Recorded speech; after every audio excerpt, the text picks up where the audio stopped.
Assalomu alaykum, hörmətli televizor görgüçülər. Uyğur televiziyasının kündəlik xəbərlərini görüşünlərini qarşı alımız.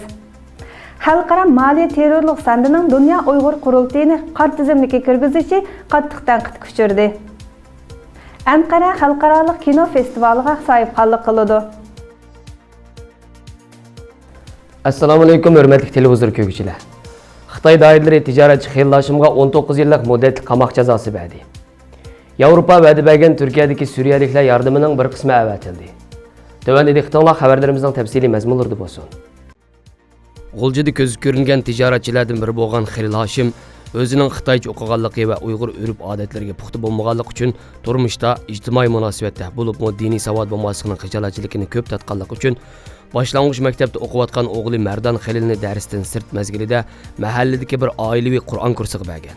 15 yil avvalgi bu qilmish o'tgan yilga kelganda Xəlil Hashimning 19 yillik kesilishi Mardon Xəlil va opasining lagerga akitilishiga sabab bo'lgan.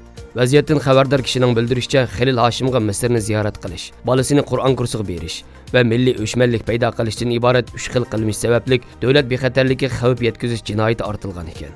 Xəlil Hashim o'rta maktabni Xitoycha o'qigan. Maktab bitirguncha Uyg'ur bolalarga asosan aralashmagan.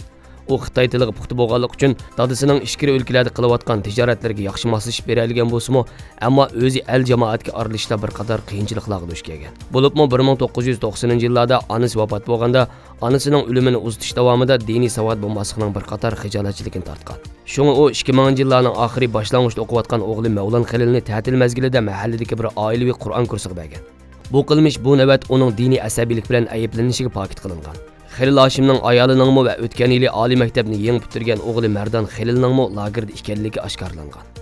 Vaziyatdan xabardor kishining bildirishicha, Xəlil Hashim lagerda o'zini tekshirish va masala topshirish davomida 15 yil avval o'g'lini Qur'on kursiga berganligini iqror qilgan. Ammo u bu iqrorini lagerdan burunroq chiqishiga foydasi bo'ladi deb o'ylagan.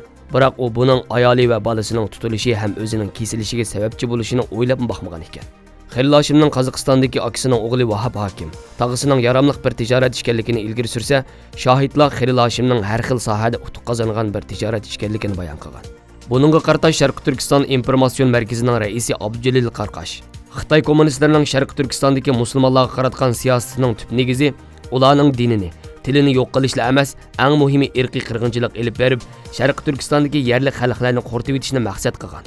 Xəlil Hashimdek kichkidan Xitoy ma'rifida o'sib yetilgan bir odamni bolasining 15 yil burun Qur'on savodi chiqarish kursida o'qishini bahona qilib, 19 yillik muddatli qamoq jazosi berish, yo'qotish siyosatining yuqori chekka yetganligidan derak berdi.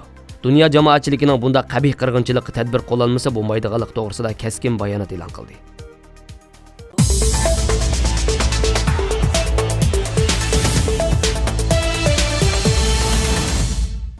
Erkin Asiya Radiosi 16 aprel xabarida Markaziy Londondagi xalqaro moliya mulozimat shirkati Refentip Dünya Uyghur Qurultayı va uning oz deganda 3 nafar faoliyatchisini uning qarmog'idagi Dunyo nazorat moliya sondini terrorlik va qora tizimlikka kirgizib qo'yib, ularga nurg'un kashli paydo qilganligi ma'lum bo'ldi. O'tira Sharq ko'zi nomli Tor gazetining 15 aprel oshkorlashicha, dunyodagi nurg'un cho'ng banklar Dunyo nazorat moliya sondini ta'minlagan xavfsizlik analizi va terrorlik qora tizimlik ishlatkashga bu Dunyo Uyg'ur Qurultayı va uning mas'ullarining xalqaro pul muomala ishlarini to'sqinlikka uchratgan.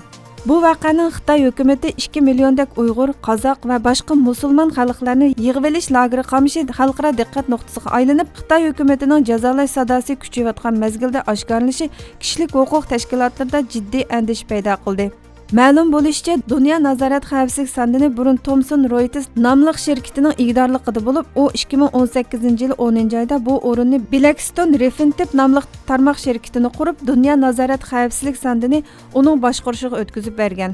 Ma'lum bo'lishicha, Refentipning Dunyo Uyg'ur Qurultayı va uning raisi Dolqun Aysa, uning ko'chmanlar ishlariga mas'ul Mehmet To'xti qatorliq mas'ullarni terrorlik qora tizimlikka kirgizib qo'yishi bilan ularning Kanada Royal Bankisi, Avstraliya bankisi, Germaniya Deutsche bankisi, G'arb uyushmasi qatorliq pul muomala organlarida pul selishi, pul almashtirishi cheklangan.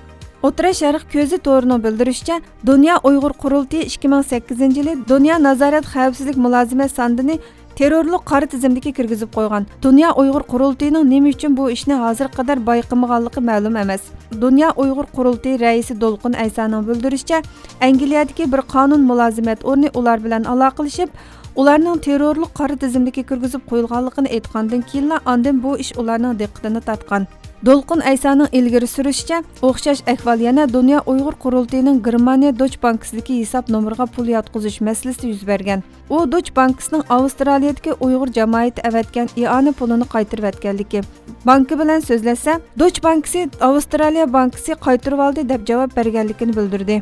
Dunyo Uyg'ur qurultiyi raisi Dolqun Aysaning tunji qitim xalqaro tashkilotning qora tizimdagi kirgizilishi emas. Ilgari xalqaro soqchi tashkiloti Interpol Xitoyning besimida uningga qizil tashliq e'lon chiqargan.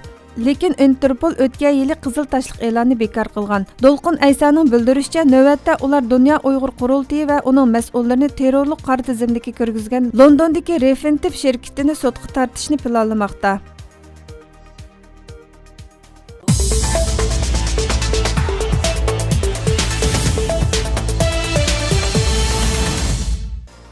Avropa İttifaqı Türkiyədəki Suriyaliklər üçün vəd verən 6 milyard yevro yardımdan 2 milyard yevronu əvətdi. Türkiyə Avaz Radiosu xəbəri. Avropa İttifaqı Komiteti Türkiyədəki Suriyaliklər iqtisadi cəhətdən yardım qilish proqramısının yillik dokladını e'lon qildi.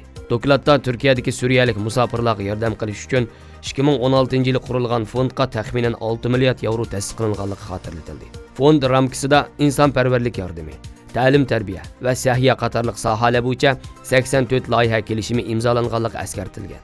Dokladda hozirgacha loyihalarga jami 2,2 milliard yevro berilganligi qayd qilindi. Doklad yana iqtisodiy yordamning birinchi qismida 2 milliard 71 million 816 ming yevro, ikkinchi qismida 149 million 767 ming yevro berilganligi bildirildi. Avropa İttifaqı 2015-yil 29 noyabr o'tkazilgan Turkiya Avropa İttifaqı yig'inida Turkiyadagi Suriyaliklar uchun 3 milliard yevroluk fond qurishni va'da bergan edi. Keyincha 3 milliard yevroluk qo'shimcha fondini ishga kirishtirish qaror qilingan edi. Fondlarning Turkiyadagi Suriyaliklarning salomatligi, ta'lim-tarbiyasi, asosiy ul aslaha, yemak-ichmak va boshqa ehtiyojlar uchun taraqqiy qildirilgan loyihalarga sarf qilinishi qarorga kirgizilgan edi. Dunyoda eng ko'p sondagi musofirlarga sohibxonlik qilayotgan Turkiya, Avropa İttifaqıning Turkiyadagi Suriyaliklarga beriladigan iqtisodiy yordamlarni tez yetkazmayotganligini bildirmoqda.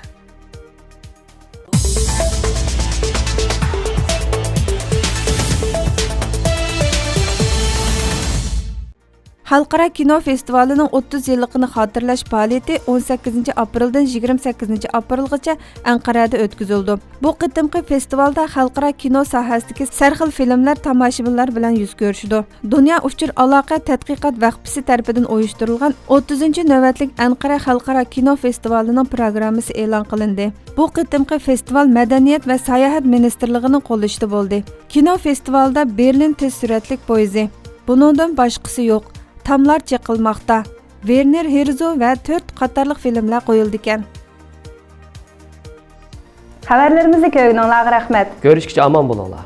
Xayr xo'sh. Allah emanet.